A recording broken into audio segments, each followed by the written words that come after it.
अस्सलामुअलैकुम मेरे अजीज़ तलबा और तालिबात। उम्मीद करता हूँ कि आप सब बखैर वाफ़ियत हैं। आप मुझसे पढ़ रहे हैं जमात दहम की फ़िज़िक्स, और जमात दहम की फ़िज़िक्स में हम अपनी किताब का यूनिट नंबर 12 ज्योमेट्रिकल ऑप्टिक्स पढ़ रहे हैं। अपनी पिछली क्लास में हमने सरगर्मी 12.3 को समझा और दो मिसालें 12.1 और 12.2 इनका हल भी सीख लिया है। मज़ीद एक कदम आगे बढ़ाएंगे और सीखेंगे कि वेव की दूसरी खासियत रिफ्रैक्शन क्या होती है। अब तक हम रिफ्लेक्शन ही पढ़ते आए हैं, आज से नई बहस शुरू होगी रोशनी की रिफ्रैक्शन की। तो चलिए समझते हैं कि रोशनी की रिफ्रैक्शन किस किस तरह से मुमकिन है और रोशनी की रिफ्रैक्शन के बाद क्या कुछ सीखने को मिलता है, क्या कुछ देखने को मिलता है। तो चलिए बगैर किसी ताखीर के चलते हैं अपने लाइट बोर्ड की जानिब। जी तो स्टूडेंट्स, बड़ी हो गई बात रिफ्लेक्शन के ऊपर। अब रोशनी की प्रॉपर्टीज, चूंकि हम इसे कह चुके कि रोशनी एक वेव है, और चूंकि वेव्स तीन किस्म के मज़ाहिर तो लाजमी तौर पे परफॉर्म करेंगे। स्टूडेंट्स, हमने कहा था पहला मज़हर होगा रिफ्लेक्शन का, जो हम बड़ी डिटेल के साथ पढ़ चुके। दूसरा था रिफ्रैक्शन, जो अभी हम शुरू करेंगे, और तीसरा होगा डायफ्रैक्शन। तो स्टूडेंट्स, रिफ्लेक्शन के बारे में जितने भी कॉन्सेप्ट्स थे हमने बड़ी डिटेल के साथ पढ़ लिए, और मैं उम्मीद करता हूं कि रिफ्लेक्शन की बात अब जब भी कहीं पे आएगी तो आप रिफ्लेक्शन को बड़े अच्छे तरीके से बयान करने और उसको अटेम्प्ट करने के काबिल हो जाएंगे। अब चलते हैं रोशनी की रिफ्रैक्शन के पास। रोशनी की रिफ्रैक्शन क्या है?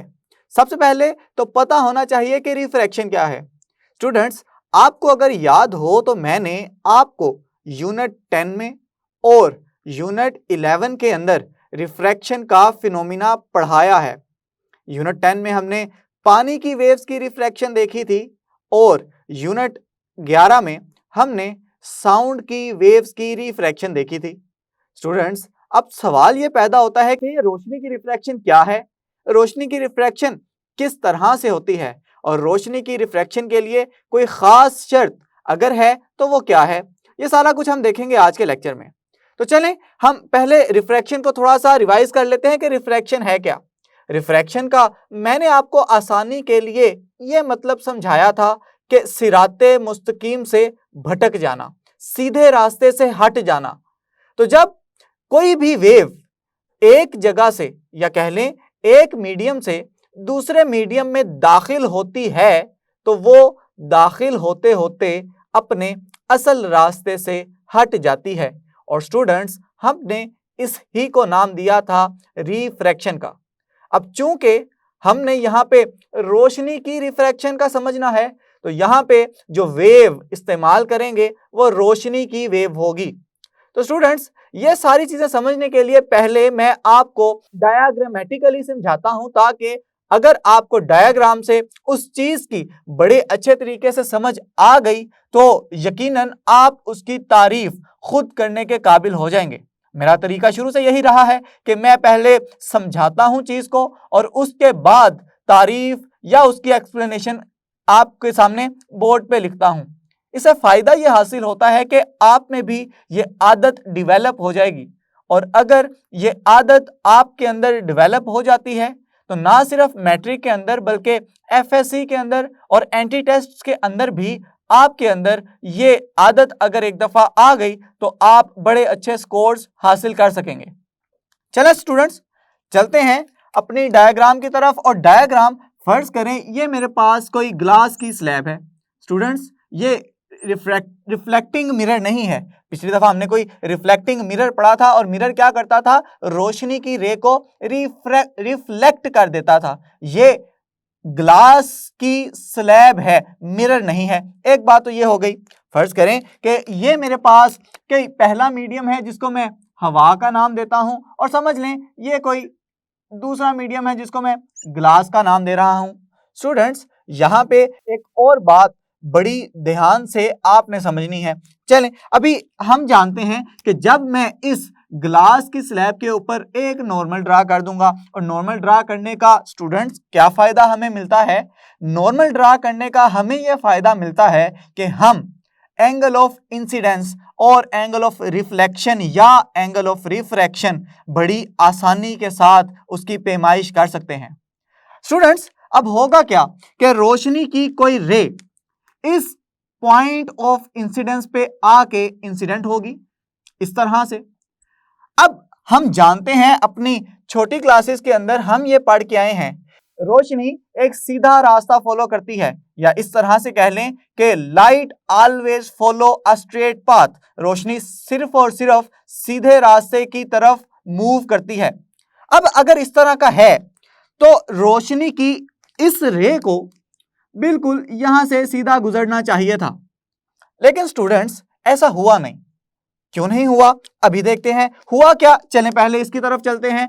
हुआ ये कि जब ये रोशनी की रे इस पॉइंट ऑफ इंसिडेंस पे आके पड़ी और पड़ने के बाद जब ये दूसरे मीडियम के अंदर दाखिल हुई तो ये नॉर्मल की तरफ बेंड हो गई स्टूडेंट्स, नॉर्मल की तरफ मुड़ गई। अब ये नॉर्मल की तरफ क्यों मुड़ी, ये वो बात है जो मैं आपको कह रहा था कि बड़े ध्यान से सुननी है। स्टूडेंट्स, ये जो हवा है इसको हम कहते हैं ये एक लतीफ मीडियम है। लतीफ मीडियम का स्टूडेंट मतलब ये है कि ऐसा मीडियम जिसकी डेंसिटी कम हो, और इसके मुकाबले में ग्लास ये कसीफ मीडियम है। स्टूडेंट्स, कसीफ मीडियम हम कहेंगे ऐसे मीडियम को जिसकी डेंसिटी दूसरे मीडियम के लिहाज से ज्यादा हो, यानी कि हम इसको ये भी कह सकते हैं कि हवा रेयर मीडियम है और ग्लास ये डेंसर मीडियम है। अगर आप रेयर और डेंसर इस तरह से भी याद करें तो भी कोई फर्क नहीं पड़ता, लेकिन आपकी किताब के अंदर लतीफ और कसीफ की इस्तिलाहात इस्तेमाल की गई हैं, तो मैं यही सजेस्ट करूंगा कि आप भी यही इस्तिलाहात इस्तेमाल करें। स्टूडेंट्स, हुआ क्या कि जब रोशनी की रे इस लतीफ मीडियम से कसीफ मीडियम में दाखिल होगी तो ये नॉर्मल की तरफ मुड़ जाएगी। तो स्टूडेंट्स, आपने देखा कि जब रोशनी की रे पहले मीडियम से दूसरे मीडियम में दाखिल हुई तो बजाय उसने सीधा रास्ता पकड़ने के उसने अपना असल रास्ता तब्दील कर लिया। हम कहेंगे कि ये रे असल रास्ते से मुड़ गई। स्टूडेंट्स, आप अच्छे तरीके से जानते हैं कि वो वाली रे जो इंसिडेंट हो रही हो उसको हम क्या कहते हैं, इंसिडेंट रे कहते हैं। ये ले जी, ये मैंने आपके सामने इंसिडेंट रे लिख दिया। और वो रे जो रिफ्रैक्ट हो रही होगी उसको हम नाम देते हैं रिफ्रैक्टेड रे का। अब आप ये भी जानते हैं कि वो वाला एंगल जो इंसिडेंट रे और नॉर्मल के दरमियान बने उसको हम एंगल ऑफ इंसिडेंस कहते हैं, और वो वाला एंगल जो रिफ्रैक्टेड रे और नॉर्मल के दरमियान बने इसे एंगल ऑफ रिफ्रैक्शन कहते हैं। स्टूडेंट्स, उम्मीद करता हूं कि ये सारी चीजें रिफ्रैक्शन के बारे में आपको बड़े अच्छे तरीके से समझ आ गई होंगी। अब चलते हैं इसकी डेफिनेशन की तरफ कि अगर तारीफ आपसे पूछ ली जाए रिफ्रैक्शन की तो आप तारीफ किस तरह से करेंगे। स्टूडेंट्स, ये तारीफ आप कुछ इस तरह से करेंगे कि जब रोशनी किसी लतीफ मीडियम से कसीफ मीडियम में दाखिल होती है तो वो नॉर्मल की तरफ मुड़ जाती है, लेकिन इससे उलट भी तो हो सकता है ना। क्या उलट होगा कि जब रोशनी कसीफ मीडियम से लतीफ मीडियम में दाखिल हो, मीडियम तो अब भी तब्दील हुआ, तो क्यों ना हम एक ऐसी तारीफ कर लें जो दोनों केसेस में ठीक तस्वुर की जाए। स्टूडेंट्स, वो तारीफ क्या होगी, उस तारीफ को हम कुछ इस तरह से कहेंगे कि जब रोशनी की रे पहले मीडियम से दूसरे मीडियम में दाखिल होगी तो वो अपने असल रास्ते से मुड़ जाएगी, हट जाएगी, और इस अमल को हम नाम देंगे रिफ्रैक्शन का। तो चलें हम इसकी तारीफ लिख लेते हैं कुछ इस तरह से कि जब रोशनी की रे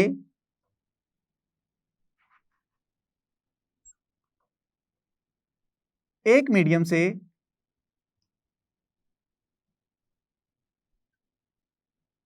दूसरे मीडियम में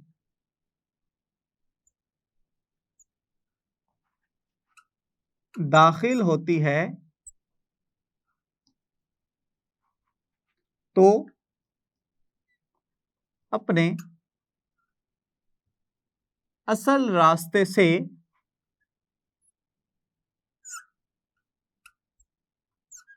हट जाती है। और इस अमल को हम क्या कहेंगे? इस अमल को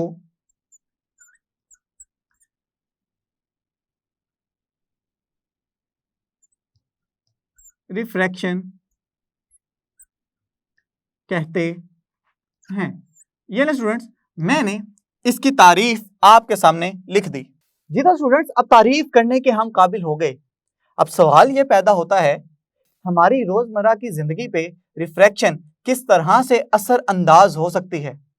स्टूडेंट्स, अब ये बात तो आप समझ चुके कि जब रोशनी एक जगह से, एक मीडियम से दूसरे मीडियम में दाखिल होगी तो अपना रास्ता बदल लेगी।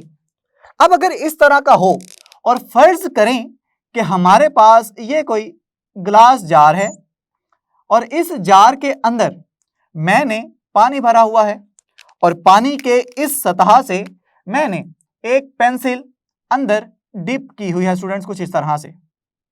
अब क्या होगा, ये मीडियम जो है ये हवा है और ये चूंकि मीडियम जो है वो पानी है। अब होना तो ये चाहिए था कि जो हमें पेंसिल है वो सीधी नजर आती, लेकिन हमें पेंसिल सीधी नजर नहीं आती। स्टूडेंट्स, क्या वजह है इसकी कि सीधी क्यों नहीं नजर आएगी? देखें, हमें कोई भी चीज सिर्फ और सिर्फ उस वक्त नजर आएगी जब वहां पे रोशनी होगी। यह बात मैं आपको पहले भी बता चुका। अब जब रोशनी की वजह से कोई चीज नजर आ रही है तो जैसे ही ये रोशनी इस जगह में एंटर होगी तो चूंकि मीडियम चेंज कर रही है तो मीडियम के चेंज करने से ये अपना असल रास्ता तब्दील कर लेगी और आप देखेंगे कि इस जगह से जहां पे पेंसिल दूसरे मीडियम यानी कि पानी में दाखिल हो रही है वहां से आपको इस तरह से महसूस होगा कि इस पॉइंट से पेंसिल टूटी हुई है। ये आप इधर भी देख सकते हैं। तो ये पेंसिल टूटी नहीं होती स्टूडेंट्स, ये सिर्फ और सिर्फ रिफ्रैक्शन का अमल यहां पे वकू पजीर हो रहा होता है, जिसकी वजह से आपकी आंख धोखा खा जाती है। स्टूडेंट्स, मजीद इसको अगर हम समझना चाहें तो किस जगह पे हमें रिफ्रैक्शन एक और जगह पे धोखा पहुंचा सकती है। स्टूडेंट्स, अगर आप मछली के शिकार के लिए जाएं और फर्ज करें ये कोई पॉन्ड है बहुत बड़ा जिसके अंदर पानी भरा हुआ है स्टूडेंट्स, कुछ इस तरह से, तो फर्ज करें मछली जो है वो अपनी ओरिजिनल हालत में कुछ इस तरह से स्टूडेंट्स पड़ी हुई है। फर्ज करें ये मछली यहाँ पे इस जगह पे पड़ी हुई है। अब आप देखना चाहते हैं कि मछली किस जगह पे है, तो आप मछली सिर्फ उसी सूरत में देख सकेंगे ना कि जब रोशनी की रे मछली से रिफ्लेक्ट होने के बाद या रिफ्लेक्ट होने के बाद आपकी आंखों में पड़े। अब होगा क्या कि रोशनी की ये रे पानी से निकलती हुई जाएगी हवा की तरफ। अब हमने एक केस तो देख लिया था, जब रोशनी लतीफ मीडियम से कसीफ मीडियम में आती है तो नॉर्मल की तरफ मुड़ जाएगी। अब अगर ऐसा हो कि रोशनी कसीफ मीडियम से लतीफ मीडियम में जाए, स्टूडेंट्स आप जानते हैं कि ये पानी है और इसके ऊपर हवा है और पानी हमेशा कसीफ मीडियम के तौर पे लेंगे और हवा हमेशा लतीफ मीडियम के तौर पे लेंगे। तो स्टूडेंट्स, अगर रोशनी लतीफ मीडियम से कसीफ मीडियम में दाखिल हो तो हमने क्या देखा था कि रोशनी नॉर्मल की तरफ मुड़ जाती है, और अगर उलट केस हो जाए तो क्या होगा, रोशनी जब कसीफ मीडियम से लतीफ मीडियम में दाखिल हो तो वो नॉर्मल से परे हट जाती है। स्टूडेंट्स, किस तरह से? फर्ज करें ये मेरे पास नॉर्मल है और अगर हम इस बात को मान लेते हैं कि रोशनी बिल्कुल स्ट्रेट लाइन में ट्रेवल करती है तो स्टूडेंट्स इसको कुछ इस तरह से ट्रेवल करना चाहिए था, लेकिन अब चूंकि ये कसीफ मीडियम से लतीफ मीडियम में दाखिल हो रही है तो नॉर्मल से परे हट जाएगी, तो नॉर्मल से परे हट जाएगी स्टूडेंट, इसका मतलब ये हुआ ये कुछ इस तरह से इस डायरेक्शन में आपको नजर आएगी। अब जो इस जगह पे जो शख्स खड़ा इस मछली को ऑब्जर्व कर रहा है उसको ये मछली किस जगह पे नजर आएगी? वो तो यही बात समझता है कि रोशनी सीधी लाइन में ट्रेवल करती है और अगर इसका ये मफरूजा ठीक हो तो उसे महसूस होगा कि मछली कुछ इस जगह पे पड़ी हुई है स्टूडेंट्स, कुछ इस तरह से। अब देखें मछली की जो असल पोजीशन थी वो इस गहराई के ऊपर थी स्टूडेंट्स, इस गहराई के ऊपर, लेकिन जैसे ही रिफ्रैक्शन का अमल वकू पजीर हुआ तो मछली की जो पोजीशन है हमें तब्दील होती हुई नजर आएगी।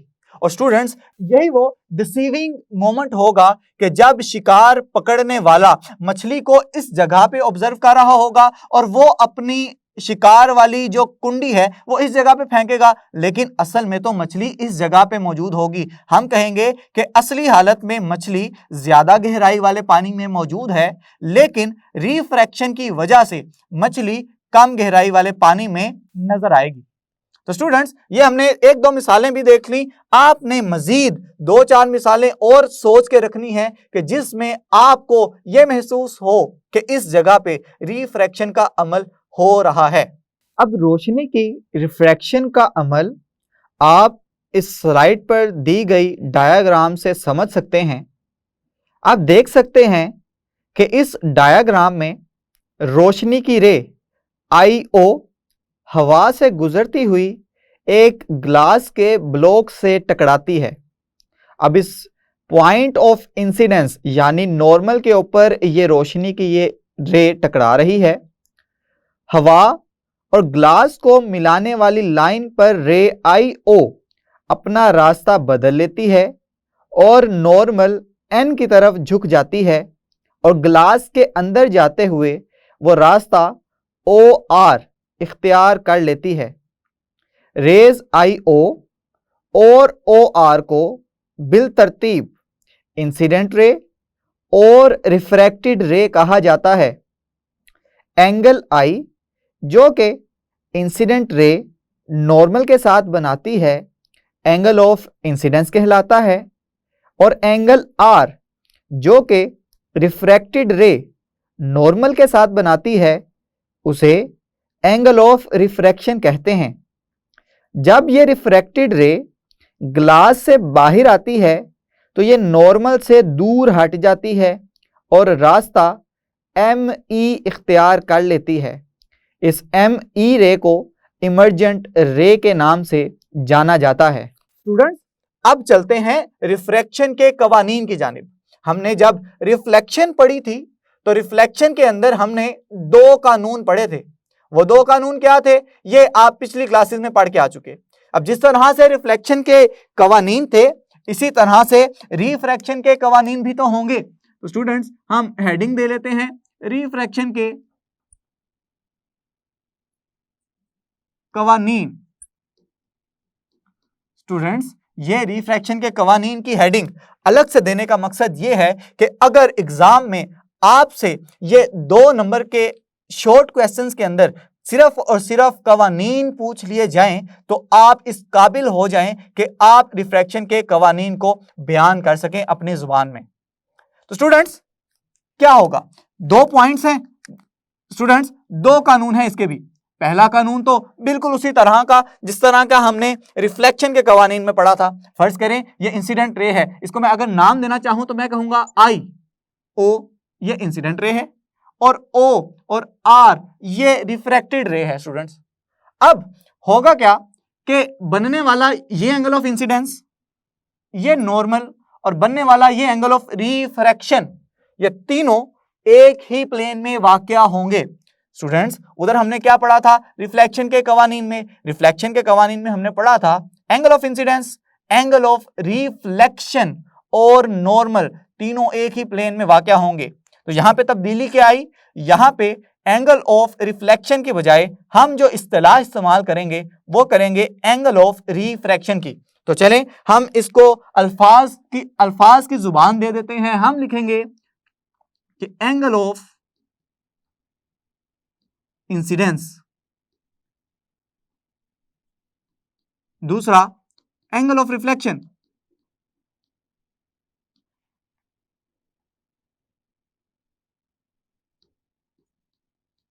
और नॉर्मल, ये तीनों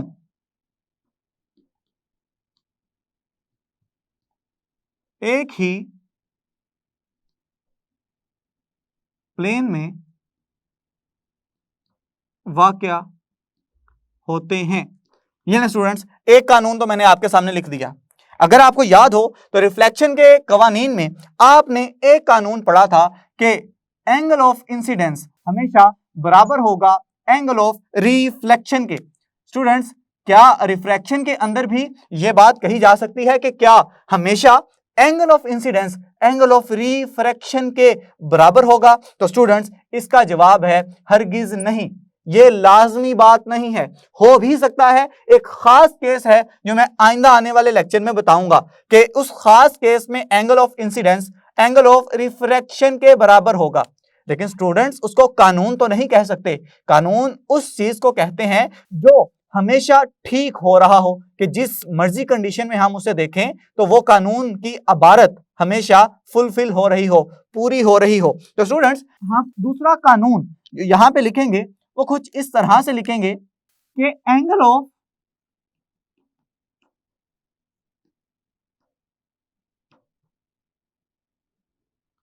इंसिडेंस के साइन, स्टूडेंट्स ये साइन को साइन थीटा वाला साइन है, एंगल ऑफ इंसिडेंस के साइन और एंगल ऑफ डिफ्लेक्शन के साइन की निस्बत हमेशा एक कांस्टेंट होती है। स्टूडेंट्स, इबारत आपको समझ नहीं आई, लेकिन हमेशा मैं एक ही बात कहता हूं कि वो चीज कि जिसके अंदर मैथ्स इंक्लूड हो, हिसाब इंक्लूड हो, तो आप बजाय उसे इबारत से समझने के आप मैथ्स का सहारा ले लें, क्योंकि फिजिक्स के अंदर चीजें समझने के लिए सबसे आसान जुबान स्टूडेंट्स मैथ की जुबान है। तो अगर मैं इसको सबसे पहले मैथ की जुबान में लिख दूं कि sine of angle of incidence निस्बत sine of angle of reflection, यह बराबर होगा जी एक अदद कांस्टेंट के। स्टूडेंट्स, ये कुछ इस तरह से मैंने लिख दिया। इसका क्या मतलब है स्टूडेंट्स? फर्ज करें कि ये जो मेरे पास एंगल ऑफ इंसिडेंस आ रहा है, मैंने इसका साइन लिया, फिर ये जो एंगल ऑफ रिफ्रैक्शन आ रहा है, मैंने इसका भी साइन ले लिया, और जब मैंने दोनों को डिवाइड किया, तकसीम किया, तो फर्ज करें मेरे पास जो वैल्यू आई वो वैल्यू आई 1.5, 1.5। स्टूडेंट, मैंने दोबारा से क्या किया, मैंने एक और रे यहां पे गिराई जिसका एंगल ऑफ इंसिडेंस मैंने चेंज कर दिया, और आप देख सकते हैं कि ये वाला एंगल ऑफ इंसिडेंस तकरीबन इस जगह पे बन रहा है। अब एंगल ऑफ इंसिडेंस बढ़ा तो इसका मतलब है कि एंगल ऑफ रिफ्रैक्शन भी हल्का सा बढ़ जाएगा स्टूडेंट्स, कुछ इस तरह से।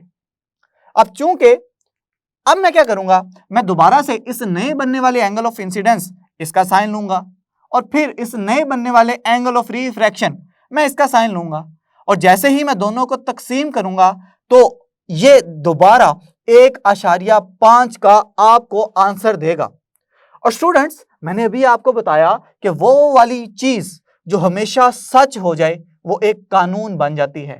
तो इसका मतलब है ये जो दूसरी इबारत है ये भी अपने अंदर एक कानून को छुपाए हुए है। स्टूडेंट्स, उस कानून को हम क्या नाम देते हैं? उस कानून को हम नाम देते हैं स्नेल का कानून। और अगर आपसे शॉर्ट क्वेश्चन के अंदर सिंपल ये पूछ लिया जाए कि बताएं स्नेल का कानून क्या है, तो आप सिर्फ और सिर्फ ये दूसरी जो स्टेटमेंट मैंने आपके सामने लिखी, आप ये लिख देंगे। क्या लिखेंगे? तो आप लिखेंगे कुछ इस तरह से कि एंगल ऑफ इंसिडेंस के साइन और एंगल ऑफ रिफ्रैक्शन के साइन की निस्बत हमेशा एक कांस्टेंट होती है। और स्टूडेंट्स, आप जानते हैं इस कांस्टेंट का भी एक नाम है। इस कांस्टेंट को हम यहां पे नाम देंगे रिफ्रैक्टिव इंडेक्स का। ये रिफ्रैक्टिव इंडेक्स क्या होता है? आपने देख लिया कि साइन के एंगल ऑफ इंसिडेंस के साइन और angle of reflection angle of refraction के साइन की निस्बत को हमेशा हम रिफ्रैक्टिव इंडेक्स कहेंगे। स्टूडेंट्स, अब सवाल ये पैदा हुआ कि स्नेल्स लॉ की जो हमने मैथमेटिकल फॉर्म देखी, क्या ये हमेशा इसी तरह से था या इसकी कोई ओरिजिनल फॉर्म भी थी? तो स्टूडेंट्स, ये सारी चीजें देखने के लिए आप इंतजार करेंगे अपने अगले लेक्चर का। उम्मीद करता हूं कि ये जितनी भी चीजें मैंने आपको समझाई आपको बड़ी अच्छे तरीके से समझ आ गई होंगी। अगले लेक्चर में मैं आपको ये भी बताऊंगा कि रिफ्रैक्शन होती किस वजह से है, क्या चीज तब्दील हो रही होती है कि जिसकी वजह से रिफ्रैक्शन होती है। आपने भी ये चीजें सोच के रखनी है ताकि आपके दिमाग के अंदर तजस्सुस बढ़ता चला जाए, और जैसे जैसे आपके अंदर तजस्सुस बढ़ता चला जाएगा, फिजिक्स सीखने का अमल मजीद तेज होता जाएगा। Students, outro lecture 12.6। जी तो मेरे अजीज तलबा और तालिबात, आप सीख चुके हैं कि जब भी रोशनी एक मीडियम से दाखिल होते हुए जब भी रोशनी एक मीडियम से होती हुई दूसरे मीडियम में दाखिल होती है तो अपने असल रास्ते से हट जाती है। इसे रोशनी की रिफ्रैक्शन कहते हैं। अब रोशनी की रिफ्रैक्शन आप समझ चुके हैं, तो चलें बाकी चीज़ें सीखेंगे आइंदा आने वाले लेक्चर में। तब तक के लिए अपना बहुत सा ख्याल रखें, अपने से ज़्यादा दूसरों का। खुश रहें, खुशियाँ बांटें। अल्लाह हाफिज़।